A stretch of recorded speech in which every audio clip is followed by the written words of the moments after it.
Hi, welcome to episode 42, and today we'll talk about how much money do I really need to get started in my business.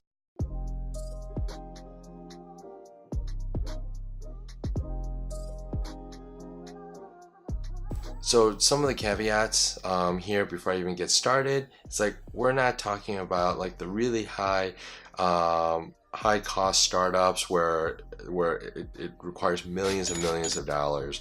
I'm more so talking about the type of startup business where they're thinking of starting a consultancy, like a one-man shop, or maybe their family and friends have raved about how amazing their oatmeal raisin cookies are. So and they've decided, hey, I want to share this to the world. How do I get started? So some of the things to consider. Number one is the equipment and any ingredients that you might need for the bakers. In this case, in this example, for the individual consultant, not that much cost. But for, let's say, the baker, obviously you need baking equipment, you need pans, and then of course the ingredients to make the amazing cookies, right? So that's number one. Number two is really registering your business. It doesn't cost much. In Michigan, it's like $50 for the LLC. If you want an assumed name, it's another extra 25. Not too bad. And then you want to look at software. So there's Google Apps and Office 365. Pick one. It's only $5 a month. Not a big deal. It's worth the money. But also with that, you want to make sure you get your domain name. It's about $15 to $20 a year.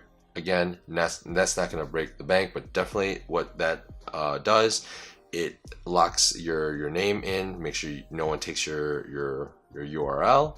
But also you can use that to tie into your email. And that's one of the things that you definitely want to do. And please don't go use your personal email or at Gmail or at Yahoo or at AOL. It's just, it just shows that it's not as professional as it should be. And plus it makes people think, oh, it just sounds like it's a hobby. So it's not that hard to get that set up, but I would definitely do that right from the beginning. Of course, business cards. People still use business cards nowadays. They still do, especially going to different events. It's so easy to just hand the business card and show them, hey, this is my information. Again, having your email. And then initially, you can have your cell phone or you can use a Google number for the time being on your business card. That doesn't cost you any money, just to kind of get started, right? We're looking at purely bootstrapping it here.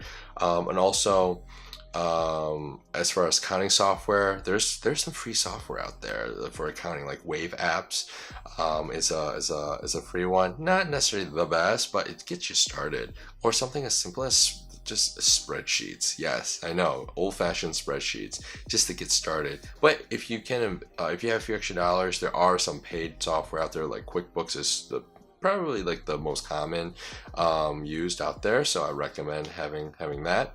And then, of course, the website. It's super crucial. You don't really actually necessarily need to hire a full-on, an agency like the business that I run to build your first website. But it definitely does help to kind of get you on the right foot. But if the costs are if you're limited in your financials, if there's some limitations on your budget, then at least build a simple one pager and just put together, knowing that all these things are just temporarily. It's not going to take you even for the full year, but the first focus is to kind of get you started. And then once you start building up more revenue and income coming in, then reinvest that revenue and income back into the business and continue to grow it and improve from all aspects, right? So I haven't even touched on the legal aspects of the business, making sure there's legal paperwork and everything else too, right? But I personally feel that it is actually not as important initially. Again, disclaimer, it depends on the business, but just to really get started, you can really bootstrap a lot of it. So all in all, I mean, it can be as low as you know, $200-300 to maybe a few $1,000s just to get started in your business. So hope that helps.